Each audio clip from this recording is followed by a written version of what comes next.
Olá, sejam bem-vindos a mais uma aula nossa da disciplina de Fundamentos da Administração. Na aula de hoje eu vou falar sobre a gestão burocrática, dando sequência aí na gestão patrimonialista, né? Só recapitulando um pouquinho, né? Ontem a gente comentou sobre a, a evolução, né? O modelo da administração pública patrimonialista, né? Que é vinculada à monarquia. E para explicar a burocracia, a gente precisa resgatar ela um pouquinho.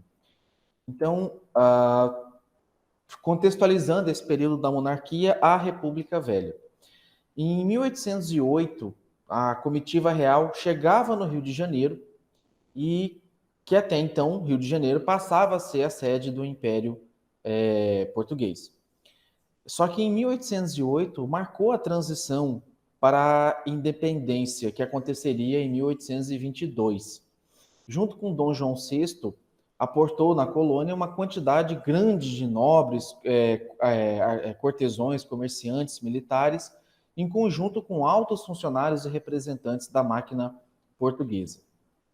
Muitos habitantes do Rio de Janeiro tiveram as suas casas confiscadas para o abrigo dessas pessoas, que contavam aí aproximadamente entre 12 a 15 mil pessoas, e né, uma vez que a cidade não dispunha de capacidade para acomodar tudo isso de gente.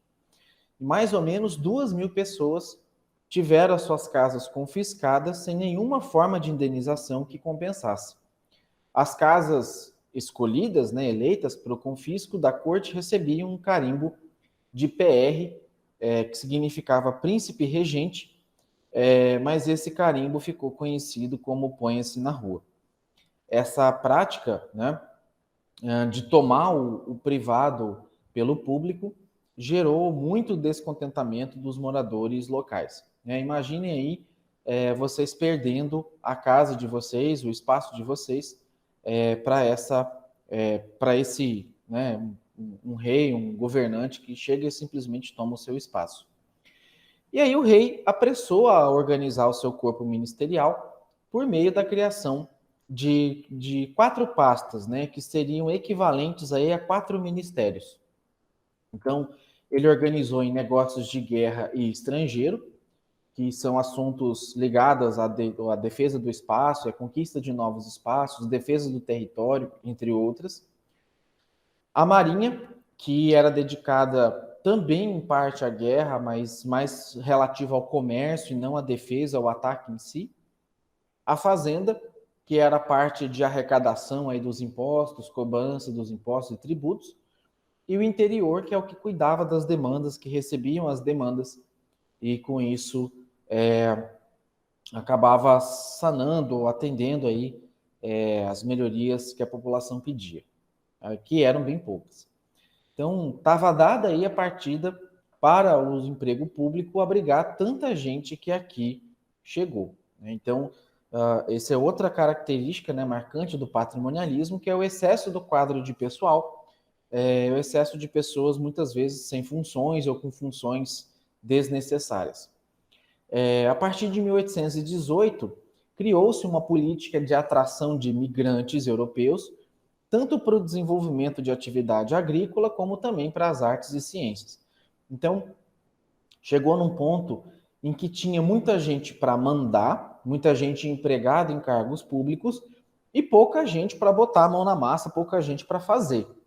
E aí começou a se atrair alguns imigrantes, falou, olha, aqui tem terra para você plantar, aqui tem terra para você cultivar, porque se você observar a Europa é um continente relativamente pequeno, os países são pequenos, faz inverno boa parte do ano, não são condições tão propícias para o cultivo, né, de alimentos, e a terra é relativamente escassa.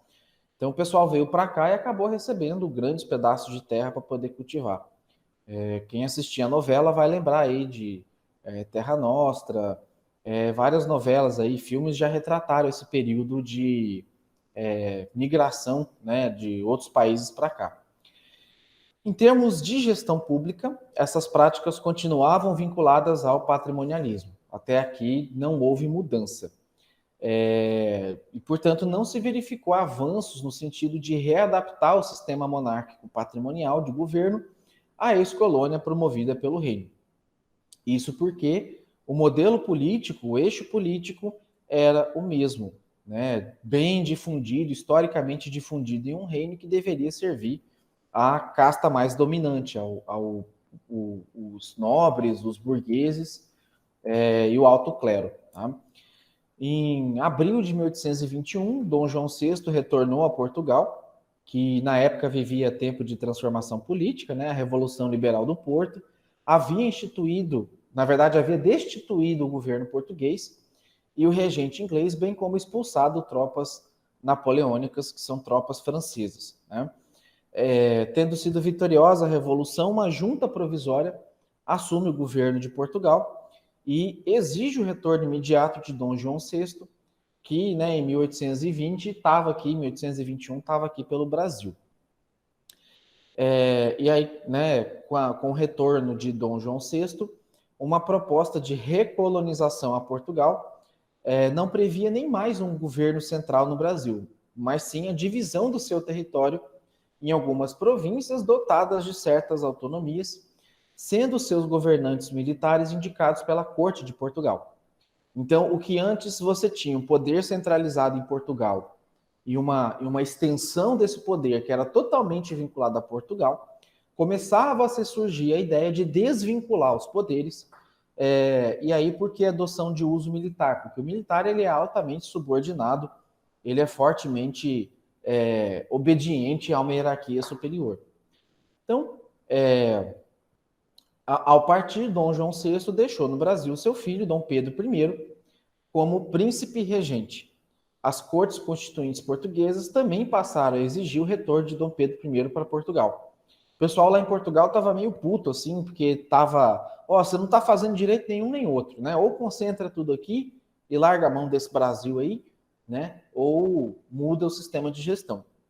Então, a proposta de retorno à situação de colônia de Portugal, bem como a possibilidade de ser forçada a deixar o Brasil, criou um impasse político, cujo resultado desse impasse foi o famoso Dia do Fico, em 9 de janeiro de 1822. Né? Nesse dia, né, o Dia do Fico, nesse ato, Dom Pedro I desobedeceu às ordens claras para que ele retornasse a Portugal e, amparado, né, resguardado por um documento de 8.000 assinaturas, o que na época era muito, né, pedindo a sua permanência, ele decide permanecer no Brasil. Então, um pouco tempo depois, em 7 de setembro, né, era proclamada a nossa independência de Portugal. Então, dessa maneira, o Brasil vivenciou seu regime monárquico de governo independente de Portugal até 1889, o que equivale aí a 67 anos de dependência. Né? Dom Pedro I, num ato, de certa forma, considerado autoritário, porém necessário, outorgava ao Brasil uma Constituição que, em 1824, estabelecia direitos civis, bem como direitos políticos, e instaurava também uma monarquia representativa. Né? Veja que ainda permanece como monarquia, porém ela tinha uma certa representatividade. Começava aqui a primeira organização de administração pública independente do Brasil, ainda que muito longe, né, do ideal, mas já era a sementinha plantada. E aí, com essa Constituição, ele criou 4 poderes: executivo, legislativo, judiciário e moderador. Esse último, que é o poder moderador, estava acima dos demais poderes e era exercido pelo imperador, e dotava esse imperador de grandes poderes sobre a organização do sistema de poder político, cabendo-lhe ainda a chefia do Estado e de governo. Passaram a ser eleitos os deputados e os senadores eram escolhidos pelo imperador após uma lista tríplice e tinham mandato vitalício, ou seja, o resto da vida. Então, só explicando alguns pontos aqui, não sei se vocês acompanharam, mas se vocês buscarem no Google depois, em algumas das manifestações a favor do atual presidente, vocês podem ver algumas pessoas pedindo o retorno do poder moderador, tá? E isso por quê? Porque não confia no legislativo, não confia no judiciário, e essas pessoas têm em mente que o judiciário e o legislativo atrapalha o executivo, tá? O moderador, ele, na prática, ele está acima dos outros poderes. Na Constituição Federal nossa, não existe mais esse poder moderador. Mas, professor, qual que é o problema desse poder moderador? O problema desse poder moderador é que ele anula qualquer outro ato do executivo, legislativo e judiciário, e dependendo de quem assume esse poder, ele acaba fazendo com que os outros poderes sejam meramente fictícios, né? Faz de conta. Quando agrada a ele, o poder funciona. Quando não agrada, ele vai lá e tira, tá? Então, o poder moderador, ele acaba disfarçando os outros poderes, dando uma falsa sensação de que há um equilíbrio entre esses poderes, o que não tem, tá? Ainda assim, ainda que você tivesse eleições, foi evidenciado também um avanço em relação ao período colonial, porque na época do período colonial, os representantes eram escolhidos por meio dos votos dos considerados homens bons. Tá? Quem que eram homens bons? Eram os donos de terra, eram pessoas que tinham dinheiro, eram pessoas que tinham vínculo com o antigo clero, com a nobreza ou com a burguesia, e sendo permitido a outros segmentos da sociedade exercer o direito de voto, excetuando-se as mulheres, os escravos e os analfabetos. Então, antigamente, o modelo de eleição era somente os homens bons que votavam. Com essa pequena revoluçãozinha, com essa primeira Constituição, passou-se que qualquer pessoa, qualquer outro segmento da sociedade votasse, exceto as mulheres, os escravos e os analfabetos. Tá? Coisa que hoje já mudou, né? Não existe mais escravidão, mulheres e analfabetos podem votar, tá? Desse modo, as eleições elas continuaram demonstrando a fragilidade da participação do povo, né? Nessa época, ainda que tenha tido uma evolução, mas ainda era muito frágil. E também a forma como a eleição era conduzida acabava gerando um agravamento pela manipulação dos resultados por pressões dos interesses dos fazendeiros, principalmente nas zonas rurais, e outros segmentos da sociedade urbana que estava começando a emergir, né? As pessoas estavam migrando do campo para a cidade, com o êxodo rural, e os que estavam trabalhando em indústrias eram forçados pelos industriários a votar em determinado representante. No período de império, o Dom Pedro I montou 13 gabinetes ministeriais, ele ampliou de 4 para 13, sendo que a partir da montagem do quarto já se fazia sentir a presença de brasileiros nas pastas do reino, justiça e negócios estrangeiros e na fazenda. Então aqui você começava a ter gestores brasileiros natos, fazendo parte aí da gestão pública. Ainda assim, foi mantida as ineficiências, os desperdícios, os privilégios no uso da coisa pública, a duplicidade ou órgãos públicos sem utilidades, e faltava-se outros que eram necessários. Então, isso aqui também são traços do patrimonialismo, tá? Essa ineficiência, desperdício, duplicidade, órgãos sem utilidade, isso é outra característica também do patrimonialismo. Os órgãos e os cargos, nessa época, era criado para atender o interesse de pessoas ou grupos oligárquicos e não para interesse do povo. Tá? O que é uma oligarquia? É um grupo forte de pessoas que, por meio do dinheiro, detém o poder. Aí, avançando mais um pouquinho, em 1831, pressionado por algumas revoltas internas e pela necessidade de assumir o governo em Portugal, Dom Pedro I deixa como sucessor o seu filho Dom Pedro II. Porém, dada a sua menor idade, o país passa a ser governado por regências até o ano de 1840, quando foi declarada a sua maioridade aos 14 anos, e aí sim ele assume o comando do governo. Tá? Para quem não sabe, regência é uma pessoa que governa meio que como responsável desse governante. Tá? Ou ele influencia, na verdade, o governante na tomada de decisão. Tá? Quem assistiu Game of Thrones aí lembra da mão do rei, né? Era uma figura semelhante aí ao regente, tá? E aí o patrimonialismo e o estamento, que a gente comentou ontem, continuam a ser as marcas da administração pública nesse novo período. O segundo reinado, né, que é de Dom Pedro II, terminou em 15 de novembro de 1889, com a derrubada da monarquia e a instauração da República no Brasil, por meio de um levante militar resultante de pressões internas contra o regime monárquico. Então, o governo militar, né, que era um governo que subsidiava o monarca, ele falou, não, ó, o trem está bagunçado, a gente está arrecadando imposto, esse imposto está indo todo para Portugal, essa Constituição não está funcionando, vamos rever isso daí. Tá?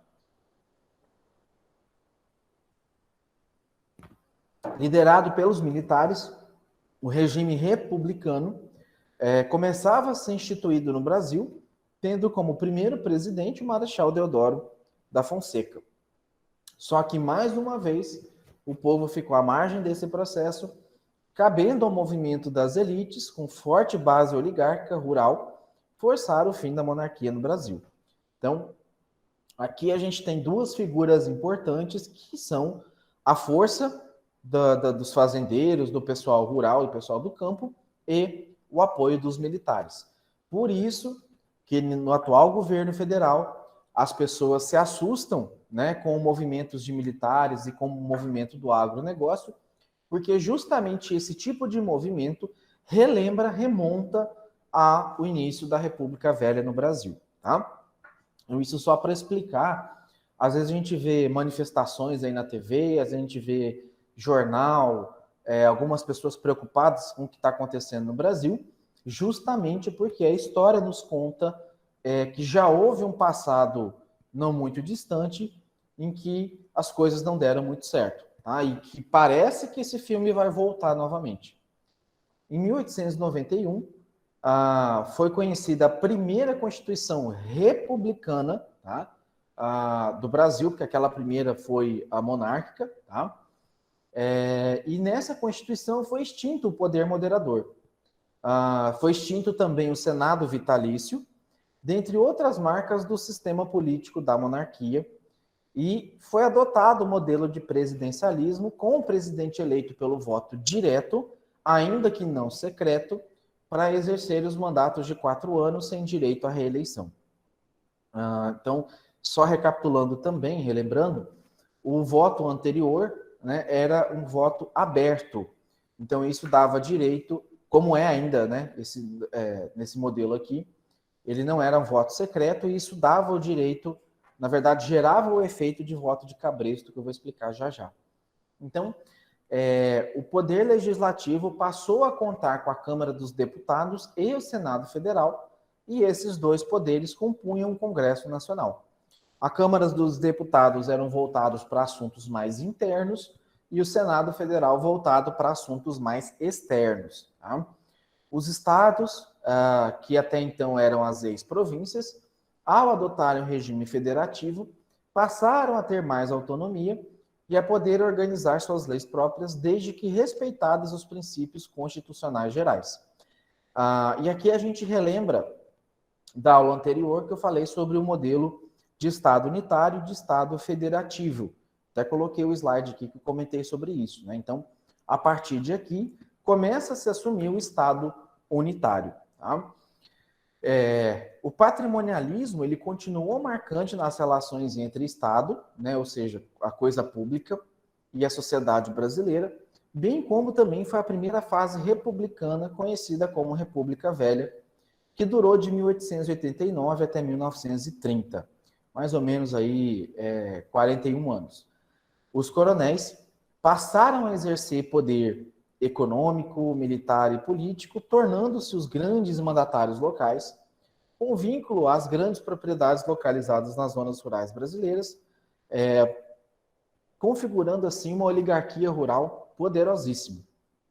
Dessa maneira, o sistema político continuou ainda excluindo o povo das grandes manobras políticas, pois a base econômica no Brasil era de origem agropecuária, como não difere muito hoje em dia, e a consequente riqueza dos senhores de terra nos municípios do interior e os poderes político e militar dos coronéis permitia ainda o manejo das eleições a seu gosto. Tá? Então, eles elegiam governadores que, em troca, né, esses governadores outorgavam a eles poderes quase que absolutos em nível municipal, reproduzindo práticas patrimoniais da administração pública. E o coronelismo deixou como herança a prática do clientelismo, que é a existência da dependência na relação entre dominante e dominado, na qual o coronel passa a ser o provedor de todas as coisas, né, o protetor dos desprotegidos, e aquele que agrupa as pessoas que vivem de seu favor, e em troca disso eles retribuem com uma certa fidelidade do voto, conhecido como voto de cabresto. Então, ele dá uma falsa sensação de ajudar as pessoas, em contrapartida, as pessoas têm que votar em quem ele mandar. Como o voto era aberto, né, ele tinha como saber se a pessoa estava votando ou não. E a partir do momento que a pessoa não votava em quem ele escolhia, a pessoa perdia aqueles certos privilégios que a eles eram dados. Então, dessa maneira, esse coronel, ele é o poderoso mandatário que protege e provê. O dominado, como uma besta, né, obedece e agradece o favor, totalmente subjugado. Então, essa relação legítima de poder de mandante e dominado, inclusive ocupando muitas vezes os poderes de Estado, era confundido como coisa pública e também era confundido o seu patrimônio com o patrimônio privado. O fim da República Velha, anunciado em 1930, foi marcado por um período de rompimento com a velha ordem da administração pública no Brasil. Então, só lembrando, nessa época também, né, relembrando um pouco das aulas de história, existia a política do café com leite, em que ora era eleito representante como presidente de São Paulo, que era um grande produtor de café, e ora era eleito representante de Minas, que era um grande produtor de leite. Né? Leite deriva queijo, por isso os queijos lá de Minas. E por conta disso, Getúlio Vargas, o último governo anterior era de Minas Gerais, e o próximo deveria ser de São Paulo. E Getúlio Vargas veio e rompeu, ele era de Minas, ele rompeu novamente com esse revezamento, quebrando aí essa cadeia e a política do café com leite. Tá? E o coronelismo, aí veio, a partir de 1930, com Getúlio Vargas, paralelo a Getúlio Vargas, Max Weber já vinha com os estudos da burocracia, da dominação, dos modelos de dominação, dos modelos de estruturação, e a gente pode dizer que a fase da burocracia, ela durou, né, ela teve início em 1930, apesar da gente ver traços anteriores, mas o marco legal dela é essa data, e ela durou, assim, de maneira explícita, formal, até 1985. Significa que a partir de 1986 ela acabou? Não, até hoje a gente vê traço dela, resquício dela. Essa fase é a fase mais marcante, é a fase mais predominante dela pelo período. E por esse acordo, né, na época do coronelismo, os estados elegiam os representantes legislativos nas suas assembleias, e essa assembleia apoiava politicamente o governo federal, garantindo aos dois poderes, regional e central, o exercício do governo sem oposição. A base era mantida pelos coronéis em seus domínios, que eram chamados currais eleitorais. Né? O tripé município, estado e poder central foi o que garantiu, durante a República Velha, a chamada política do café com leite. Esse predomínio do poder oligarco rural, que tinha fortes traços patrimonialistas, terminou por volta de 1922, por conta de várias brigas aí, vários movimentos contestatórios. Outro fator também que ajudou a derrubar isso daí foi a quebra da Bolsa de Nova York em 1929, onde teve a derrocada economia cafeeira e, juntamente com ela, caiu também a elite produtora rural. Uma das maiores crises econômicas do capitalismo foi essa de 1929, Porque até então você tinha crises locais, crises regionais, e essa quebra da Bolsa foi em nível mundial. Essa crise durou até a Segunda Guerra Mundial, que foi o período conhecido como Grande Depressão, e nesse período houve a queda dos lucros, a retração geral da produção industrial, a paralisação do comércio, e isso acabou resultando na queda das ações na Bolsa de Valores e mais tarde na quebra da Bolsa. Então a crise de 1929 foi o estupim da crise provocada pela superprodução, em especial a agrícola. Então, recapitulando também, relembrando, o que acontecia? Muita gente produzia e não tinha quem comprasse, não tinha como vender. Você tinha um custo assim, hipotético de 10 dólares, vamos chamar assim, para produzir uma saca de café, e esse café estava sendo vendido a 8 dólares, a 7 dólares, a 6 dólares, então um valor muito menor do que se tinha de custo de produção. E em razão disso, houve excedente de produção, e quando você tem excedente de produção, você não tem, às vezes, para quem vender, você tem que baixar o preço para ver se começa a sair, e isso aí foi todo um ciclo contínuo, na verdade, uma sucessão de problemas que acabou desencadeando uma desvalorização monetária, uma perda de valor do dinheiro. Tá? E aí o golpe final contra a oligarquia rural foi a eleição em 1930 do Júlio Prestes, um paulista apoiado pelo seu antecessor Washington Luiz, o que acabou desagradando as elites de Minas Gerais, que contavam uma vez com a vez de um presidente mineiro. Tá? Derrotado nessas eleições, o candidato Getúlio Vargas, unido à elite mineira, organizou a Revolução de 1930, e esse levante levou à presidência o gaúcho Getúlio Vargas, eu falei mineiro, né? Gaúcho, iniciando um novo período na administração pública do Brasil. Então, em 1930, o Vargas assume a presidência do Brasil e põe fim ao período de República Velha, e com ela o início da arrancada do Brasil para a industrialização e a derrocada do mundo rural em favor do urbano. Tá? Foi onde houve a ruptura com as oligarquias rurais no poder central. O Vargas, ele promoveu a virada do patrimonialismo para o modelo burocrático na máquina estatal brasileira. A partir de 1930, o Estado, no Brasil, o Estado como poder governante, né, assume o seu papel intervencionista na economia como indutor do seu crescimento de base industrial. Ou seja, o que antes de 1930 era livre, né, e na verdade não é que era livre, era meio que um acordão entre produtor e governo para que o governo não interferisse no modelo produtivo, o Vargas entrou e falou assim, não, vamos acabar com essa putaria aí, né, o Estado vai assumir aqui, e o Estado vai determinar quem vai produzir, onde vai produzir, como e quando vai produzir.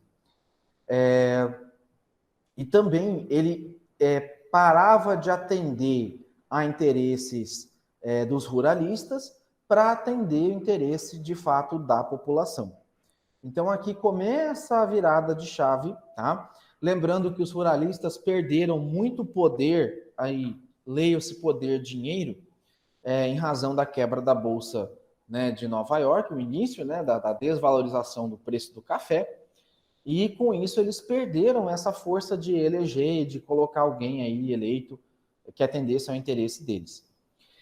E aí tornou-se Estado com o conceito de moderno, no sentido de que passou a adotar princípios de gestão baseados no que a gente chama de racionalidade legal, configurando o que se pode chamar de administração pública burocrática. Ou seja, passou-se a adotar critérios e leis, passou-se a tornar a coisa mais impessoal e menos pessoal ou interesse próprio em razão de uma boa gestão. Então começa a surgir aí a importância de adotar princípios técnicos universais da gestão pública, bem como de formar quadros profissionais competentes que deveriam pertencer a carreiras específicas nas máquinas do Estado, ou seja, para que participassem do Estado. A iniciativa mais marcante foi a criação do Conselho Federal do Serviço Público, em 1936, no Departamento Administrativo do Serviço Público, chamado de DASP. Esse órgão ele ficou responsável pela condução e execução das mudanças pretendidas, o que representou a afirmação dos princípios mais centralizados numa gestão técnica e voltados à burocracia clássica, que é uma burocracia mais hierarquizada e vinculada a leis, regras e regulamentos. Via o DASP, os conhecimentos relativos à ciência da administração que estava surgindo em nível mundial foram introduzidos na gestão pública. Então, os conceitos de eficiência, eficácia, efetividade, máquina enxuta, estudo de custos, atendimento a objetivos, estabelecimento de metas, tudo isso foi colocado para que se conseguisse uma melhor gestão. A profissionalização das máquinas estatais também foi melhorada, aperfeiçoada por meio dos planos organizacionais de pessoal e planos de operacionalização, ou seja, como é que eu vou fazer isso? Como é que eu vou fazer essa política chegar até as pessoas? Porém, se a burocratização permitiu a profissionalização, tá? A burocratização também permite um fortalecimento exagerado do poder dos detentores de altos cargos nas máquinas burocráticas públicas, dando essa conotação negativa à burocracia. Tá? Ou seja, em outras palavras, as pessoas que ocupavam os altos cargos, o alto escalão, que entendia e dominava as regras do jogo que eram colocadas pela burocracia, eles acabavam gerando um certo travamento, uma certa dificuldade de se fazer gestão, porque você tinha muitas regras e que essas regras tornavam, em vez de melhorar o processo para que ele fosse mais ágil, mais rápido, tornava o processo mais lento e atrasado. E aí começava a surgir a figura do tecnocrata, ou tecnocracia pública, que é um grupo de funcionários que só agiam ou passavam a agir separado da política, e quando eu falo política, eu estou falando daquela com P maiúsculo. Então vamos recapitular aqui. O modelo patrimonialista, ele era muito vinculado à política com P maiúsculo, e aquela política profissional, de você não ter regra, você, tem gente pedindo, eu vou lá atender. Tá? Essa é a política. O modelo e o exagero da política é você não ter regra e você sair gastando descontroladamente, atender interesse de uma minoria mais rica, atender interesse de quem não precisa ser atendido. Tá? Esse é o lado ruim da política. O lado bom da política é que muitas vezes você leva pelo bom senso, muitas vezes você vai distribuir um dinheiro de forma desigual, justamente porque aquele pobre precisa mais do dinheiro, precisa mais de investimento no bairro dele do que o rico que já tem a infraestrutura. E a política boa é essa, é aquela que usa o dinheiro como fim, para atendimento do fim, e não como meio para se alcançar determinado poder. Já a tecnocracia, o ponto positivo é que, uma vez colocadas as regras, ela consegue fazer com que essa política ruim não se sobressaia. Então, uma vez colocado a regra, tendo regra de como vai ser feita a distribuição do dinheiro, a aplicação do recurso, já fica mais claro e transparente como isso vai ser aplicado. O lado ruim da tecnocracia é que muitas vezes o planejamento pode ser feito errado, muitas vezes o planejamento pode ser omisso em prever algumas situações, e aí você fica amarrado naquela regra, mesmo sabendo que essa regra já está defasada ou já não serve mais.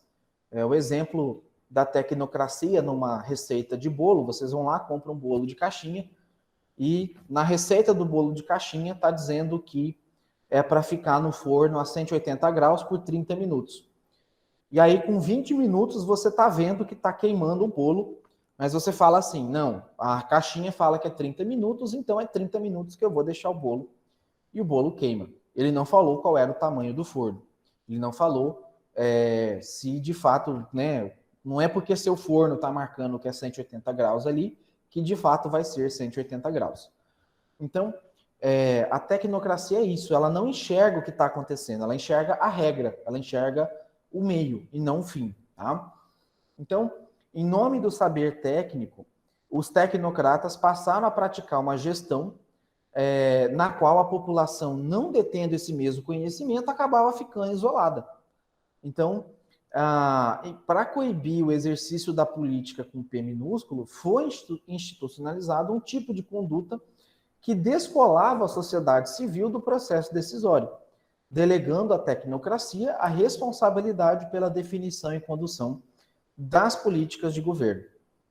Em outras palavras, era como se as pessoas não conhecessem as regras e ficassem refém de quem as conhecesse. E outro exemplo também, vocês já devem ter ouvido falar, já devem ter escutado de algum funcionário público dizendo que ele é técnico e que ele não é político. E por isso as suas decisões são neutras. Tá? Quando você escuta esse discurso, significa que, se por um lado esse cara detém um saber técnico, ele é usado de forma exclusiva pela via política, né? Política aquela com P minúsculo, aquela mais imparcial, que enxerga o meio e não o fim. Se por outro lado, isso é bom, porque pode significar algo, fazer isso é algo ruim, porque a partir do seu pretenso conhecimento técnico, esse funcionário fecha-se numa redoma, freando qualquer discussão crítica sobre as suas decisões, proveniente da política com P maiúsculo. Então, isso tem um lado bom, tem um lado ruim. O que é o problema? O exagero disso. Tá? Quando você tem decisão neutra, tá? Quando você tem uma política com P minúsculo que tende a ser uma decisão neutra, ok. Tá? A questão é que, muitas vezes, você precisa da política com P maiúsculo, porque a justificativa ou a finalidade, ela é maior ou ela supera a regra. Tá? Um outro exemplo que eu vou passar para vocês, na Unemat tem lá os períodos de matrícula. Né? Então, agora em período de pandemia, não. Mas quando reduzir a pandemia, quando voltar às aulas presenciais, a matrícula de vocês é obrigatória. Semestralmente, vocês têm que renovar a matrícula de vocês. Ao não renovar, o sistema, a legislação, a Unemat, entende que você não quer mais estudar e considera você um desistente. Então, às vezes, se você perder o prazo de matrícula, você acaba perdendo o vínculo com a Unemat. E aí você tem que entrar com uma justificativa e essa justificativa vai ser analisada para ver se de fato é plausível ou não a sua justificativa. Então, uma coisa se eu for levar pelo lado da tecnocracia, a matrícula venceu sexta-feira. Segunda-feira você vai procurar a secretaria acadêmica e aí o secretário vai falar assim, não, venceu sexta-feira, você está fora da Unemat. Né? Isso é a tecnocracia. Ele não te dá alternativa de você fazer uma justificativa para explicar o porquê que você perdeu o prazo. Às vezes você estava doente, às vezes você estava viajando, às vezes você estava trabalhando, né?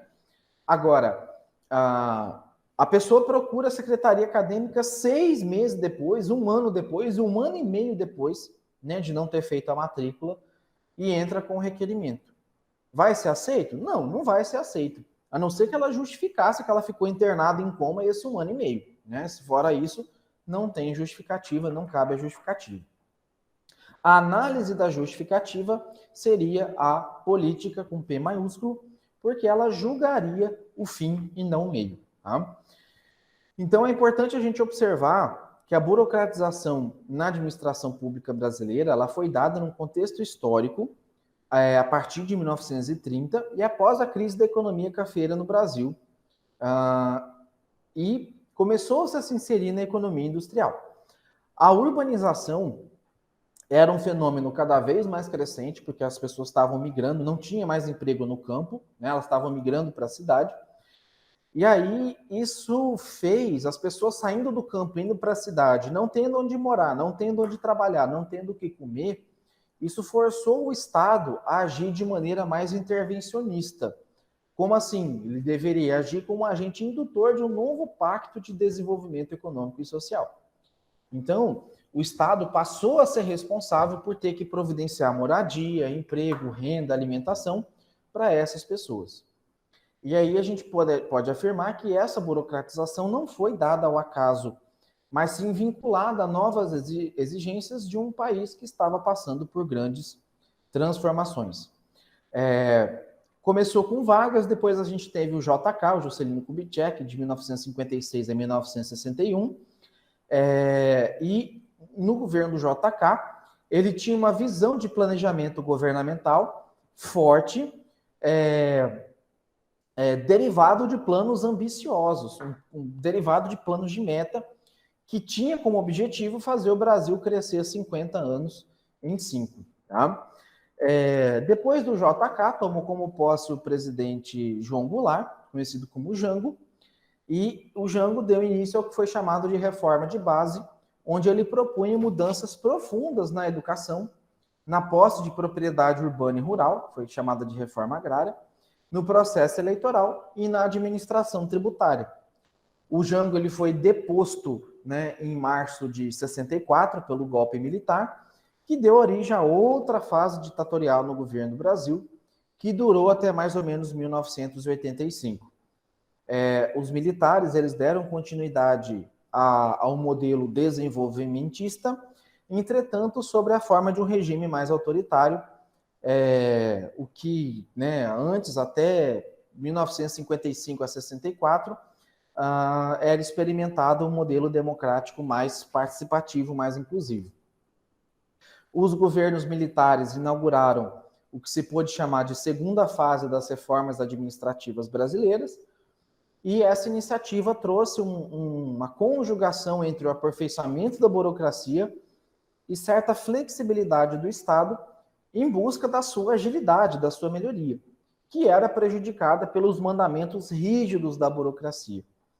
E aí isso tornou-se possível por meio do Decreto-Lei 200, que, dentre outras medidas, fortaleceu a descentralização administrativa, diferenciando a chamada administração pública direta, que a gente já falou sobre ela, da qual englobava a prestação de serviços vinculada à Presidência da República e ministérios, e a indireta relacionada à prestação de serviço realizado por outras entidades de natureza jurídica própria. Então, no modelo anterior, né, antes do Decreto-Lei 200, tudo era vinculado ao poder central, ao gestor do executivo. Depois desse Decreto-Lei, separou ali os dois tipos de administração, a direta e a indireta, e fez com que a indireta fosse cuidada por outras pessoas, né, por outros representantes, e tivessem personalidade jurídica própria para meio que tirar isso da responsabilidade geral do governante. Tá? E aí, relembrando um pouquinho, né, aquilo que a gente já falou também, daqui é que vem aquela administração direta e indireta.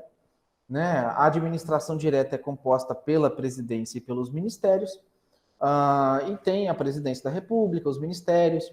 No nível estadual é o governador e as secretarias estaduais. No nível municipal você tem a prefeitura e as secretarias.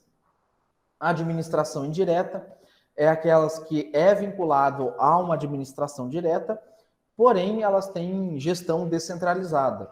Elas têm características próprias, como personalidade jurídica própria, né, CNPJ próprio, certa autonomia administrativa, patrimônio próprio, entre outras coisas. Tá? Outra iniciativa tomada pelos governos militares para melhorar a administração pública foi a criação do Ministério da Desburocratização no início dos anos 80 e o Programa Nacional de Desburocratização. Qual que era o objetivo desse ministério e do programa? Revitalizar e agilizar a organização do Estado, descentralizar a autoridade, né, para tirar dos níveis mais altos e jogar para os níveis mais baixos, e melhorar e simplificar os processos administrativos a fim de promover a eficiência. E ainda assim, a implementação desse modelo burocrático não impediu a reprodução de velhas práticas, principalmente em relação à relação de Estado e sociedade.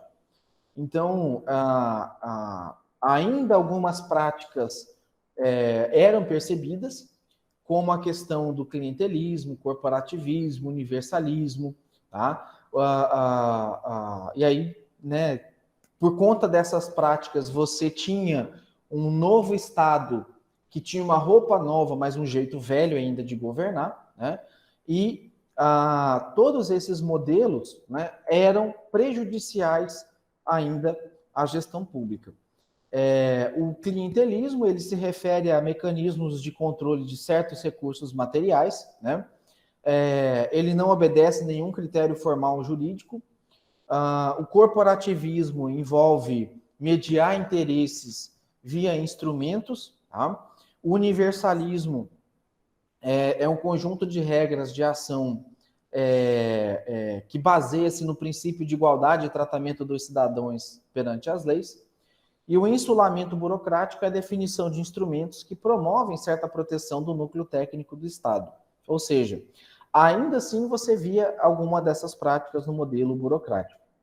E aí, Max Weber, né, por isso que a gente fala entendimento weberiano, ele dizia que essas características da burocracia seriam fundamentais e superiores às demais, que é o modelo tradicional e o modelo carismático. Né? Ele defendia o modelo racional legal frente ao modelo tradicional e carismático. Tá? E a importância da administração pública desse modelo racional legal permitia o fim do modelo patrimonial e dos benefícios e favores pessoais. Ou seja, a impessoalidade, que é essa despersonalização das ações, tenderia a garantir maior eficiência na prestação dos serviços públicos. Tá? A Vitória até está colocando aqui, ó, que tem uma cidade na Bahia que acontece isso, de tudo modernizar e eles manterem o jeito antigo de governar. A cidade não vai para frente. É isso, assim, Vitória, até hoje a gente ainda vê traços desse modelo, tá? Você vê, é um modelo muito forte, muito marcante dentro da administração pública brasileira, em que a preocupação é com os meios, com a regra, e não com o fim. E aí você não tem inovação, você não tem eficiência, porque você fica muito preso ali à regra. Tá? Você quer ver um exemplo? Hoje, a CNH, hoje os documentos de identidade, a maioria de documentos, eles vêm com QR Code, né? Esse QR Code, qualquer câmera com celular e um leitor de QR Code, você consegue validar esse documento. Ora, se eu tenho um documento com QR Code que pode ser validado por qualquer celular de qualquer pessoa, né? Para que eu preciso autenticar esse documento em cartório, né? Isso é um exemplo da burocracia. Não sei se alguns de vocês já chegaram a financiar uma casa, né? Ou financiar a construção de uma casa. É desanimadora a quantidade de documento, a quantidade de cópia autenticada, a quantidade de papelada que você junta, né? No meu RG. O meu RG já vem com certidão de casamento, o meu RG já vem com RG e CPF, o meu RG já vem com um monte de coisa. Para que eu vou ter que autenticar certidão de casamento se no meu RG já tem o número da minha certidão de casamento? Tá? Então, assim, esse tipo de situação, esse tipo de exemplo, de modelo, ele atrapalha, ele serve, né, para mostrar que ainda assim a máquina pública é engessada. Na própria Unemat, às vezes você tem esse tipo de situação. Toda vez que você, aluno, vai se inscrever no processo de seleção, você precisa preencher seus dados, precisa preencher de novo, né, documento, mandar cópia de documento.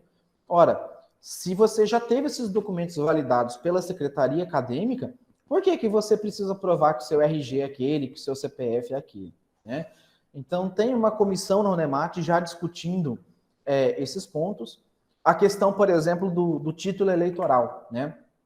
Ora, se você já pede a certidão de quitação eleitoral, na certidão de quitação eleitoral já sai o número do título de eleitor, por que eu preciso apresentar o título e a cópia da certidão? Tá? Então, são coisas assim que você começa a questionar com o tempo e que te toma muito tempo você correr atrás. Às vezes você já perdeu o seu título, mas você tem o número dele e você consegue gerar a certidão. Então, ora, se você precisa apresentar o título de eleitor, porque a Constituição Federal fala que para assumir um cargo público, ocupar uma vaga em concurso público, né, que é um processo vestibular, e precisa estar quite com a Justiça Eleitoral, então a certidão por si só já elimina a apresentação do título. Tá? Então, aqui eu venho para mostrar para vocês que a burocracia ela é necessária. O formalismo é que não. O excesso de formalismo é que não. Então, muitos de vocês já ouviram falar assim, burocracia é ruim, burocracia é ruim. Mas, na verdade, quando as pessoas falam isso, elas estão falando do excesso dela. Não que a burocracia seja algo realmente ruim. Tá? Então, o que não está previsto na análise weberiana, na análise do Weber, sobre burocracia, é a capacidade do ser humano de agir de forma distinta ao que está previsto nas regras ou até mesmo não agir. Tá? A formalização do comportamento humano adequado à formalidade da lei não é possível. Disfunção da burocracia é aquilo relacionado às interferências da ação humana que altera a dinâmica das regras formais. Ou seja, a burocracia ela é algo necessário, você precisa de regra, senão você não tem, vira bagunça, né? Você não tem critério e a coisa acaba virando uma bagunça. Acho que muitos de vocês já tentaram ir, às vezes, num banco, pegar uma fila, e vocês ficam pé da vida quando alguém fura a fila, quando alguém passa na frente de vocês. A fila é a regra, tá? Então é necessário. O problema é que a regra, às vezes, ela é tão inútil, uma regra tão besta, que ela mais atrapalha do que ajuda, né? Então, nesses exemplos que eu dei do título de eleitor, da autenticação de documento, né? Por que você tem que autenticar em cartório, sendo que se você levar o original e a cópia para a pessoa lá da Unemat, ela mesma pode autenticar, né? Ou qualquer outro servidor público pode autenticar. Então, a burocracia não é um problema, o excesso dela é, né? Então, quando a gente nos dirige a um órgão do Estado e notamos excesso de carimbo, excesso de procedimento administrativo sem sentido, processos que demoram a ser resolvidos, a gente está lidando com uma disfunção da burocracia e não com a ideia, o conceito original de burocracia. Ou seja, o formalismo é uma distorção da eficiência esperada da burocracia. Ou ainda, o formalismo caracteriza um excesso de normas legais que dificulta o funcionamento adequado da burocracia. Então, só citando um exemplo para vocês, não sei se vocês conhecem a Receita Federal ali em Cuiabá, fica de frente ao Shopping Pantanal.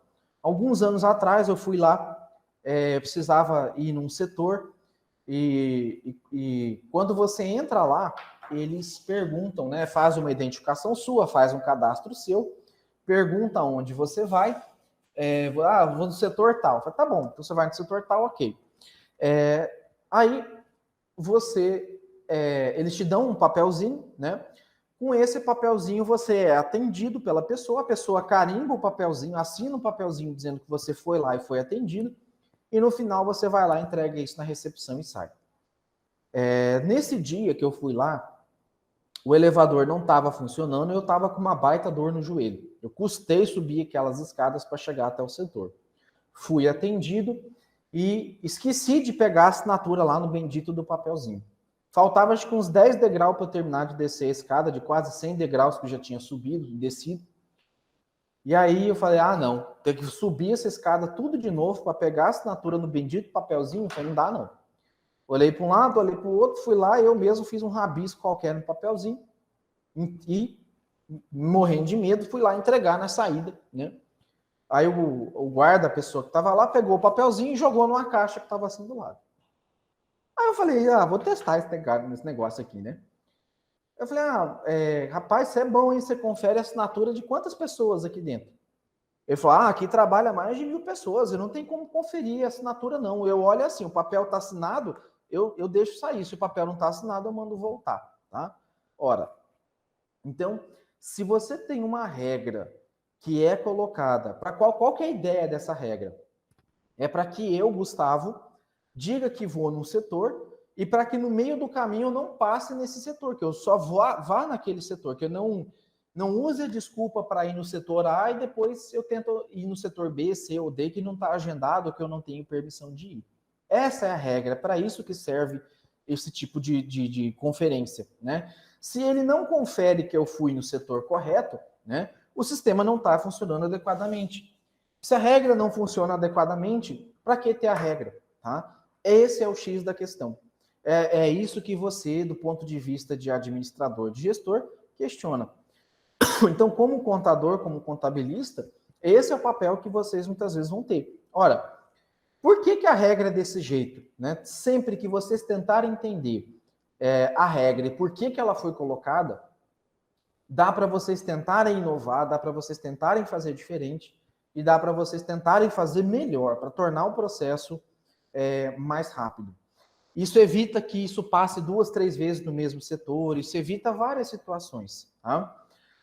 Então, quase que resumindo aqui já, finalizando, a administração pública do tipo burocrática é a que apresenta as seguintes características. A separação da vida pessoal, familiar e privada da vida do trabalho, ou seja, as coisas pessoais das coisas profissionais, a coisa pública da coisa privada. Tá? Ela apresenta como característica também a regularidade, a continuidade na dinâmica dos assuntos oficiais. Então, você não fica parando reunião para discutir coisa pessoal, você não usa veículo, impressora, computador para fazer público, né, para fazer coisa pessoal. Outra característica é a estipulação por meio de regras impessoais, né, ou seja, leis, decretos e portarias para cada funcionário público. Você estipula para ele os direitos e deveres, até onde vai a autoridade dele, os meios, recursos, os limites e as ocasiões do qual ele pode exercer esse poder, né? Então, o fato de eu ser servidor público, por exemplo, quando tem eleição, não sei se vocês já participaram de eleição, de ser mesário, de ser voluntário nas eleições, que é algo que eu recomendo. É bem trabalhoso, mas é muito gratificante. E quando você trabalha em eleição, aí que você vê o tanto de gente, assim, que está indo votar porque alguém pediu para votar, o tanto de gente que decide voto na hora, o tanto de gente que nem estudou candidato nem nada, e por isso que o sistema político é desse jeito, tá? Que não sabe votar sem apertar os botões ali para votar, né? Em outras palavras, quando você trabalha na eleição, aí que você vê o tanto de gente ignorante assim do ponto de vista de sem conhecimento, né?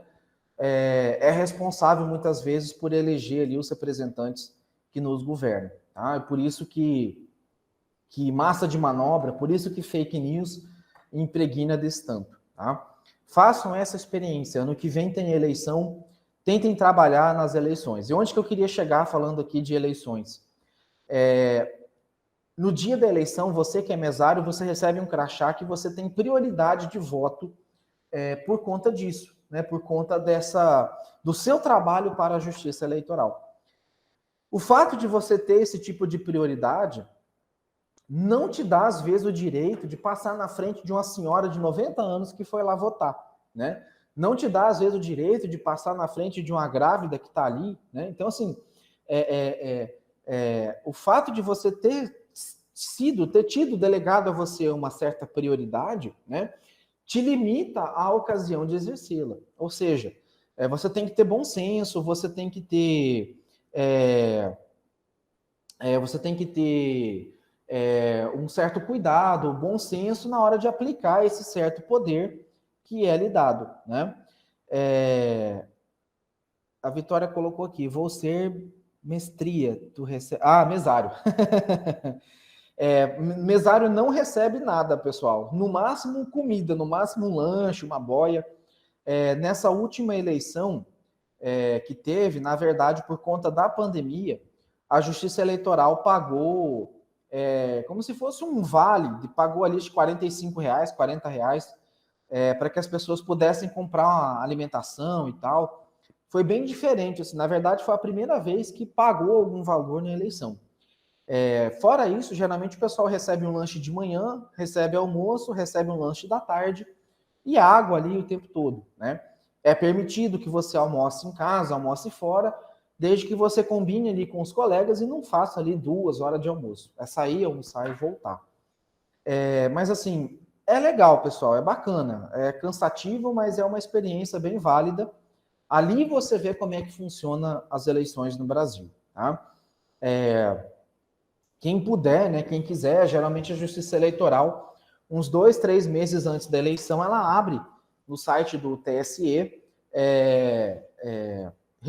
possibilidade de você se inscrever para ser mesário.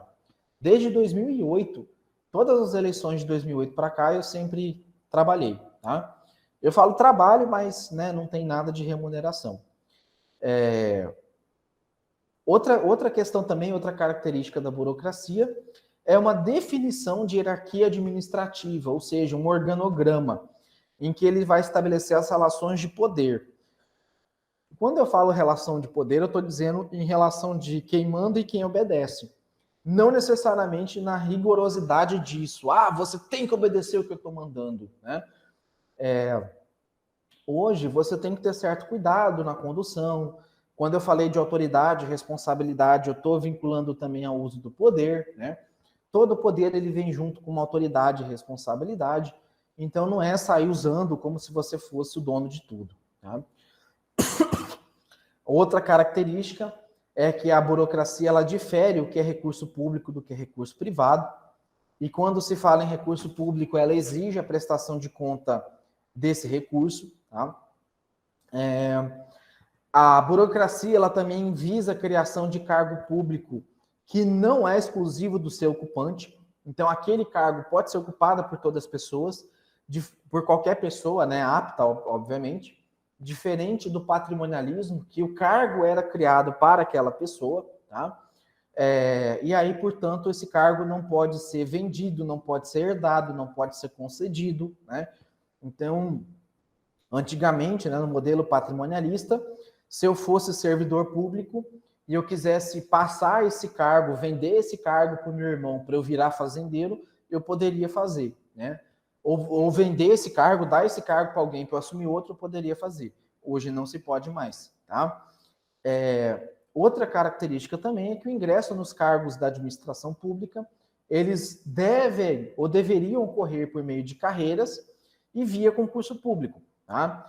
Porém, ultimamente, por conta da mudança da lei de terceirização, que antigamente era só de serviços meios e não serviços fins, a gente está vendo cada vez mais a terceirização adentrando no serviço público e reduzindo aí de vez as carreiras públicas, né? Vocês podem perceber que já faz bastante tempo que não sai aí editais de concurso público, porque muitas carreiras, né, que são aí preenchidas via concurso público, estão sendo transformadas em serviços terceirizados. Isso é ruim, tá? Isso não é bom. Nesse marco, e por que é ruim a terceirização? Porque se você não fizer o que estão te mandando fazer, você é mandado embora. E você sempre fica encabrestado num superior hierárquico. Quando você é servidor de carreira, você tem autonomia, você tem o poder de falar não, e você tem o poder de frear decisões erradas ou equivocadas. Então, nesse meio tempo, né, nesse marco da burocracia, surge essa teoria da burocracia, cujo fundador principal é Max Weber, e para auxiliar na administração das grandes organizações, empresas públicas e privadas, ele profissionalizou elas e separou a propriedade familiar da administração e separou a propriedade pública da privada, tá? Dessa forma, ele protege o Estado do patrimonialismo e dota o Estado de maior capacidade gerencial para conduzir melhor os seus novos negócios e atividades. Então, a passagem da administração pública no Brasil do tipo patrimonial para burocrática ocorreu em meio a golpes militares, a deposição de presidentes eleitos. Então, com isso aqui eu concluo, né, o que eu queria aqui passar para vocês, tá? Queria ver se ficou alguma dúvida referente a essa aula. Se não, eu relembro que a gente tem mais uma última aula desse assunto, que é o modelo gerencial, que é o modelo atual, ou que deveria ser atual, de gestão. E aí, isso na próxima quinta-feira, né? E a partir da sexta-feira, eu abro a atividade 2 da nossa disciplina. Alguma dúvida? Sim, Vitória?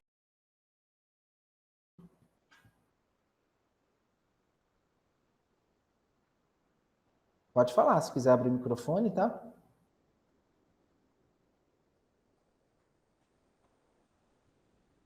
Ah, tá, beleza.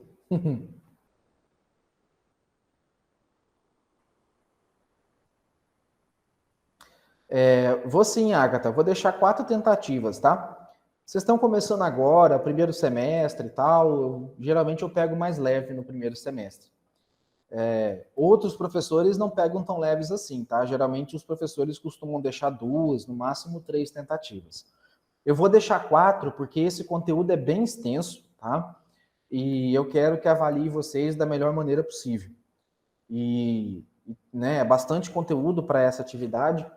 E eu quero que. E aí prevalece também a maior nota das 4 tentativas, tá?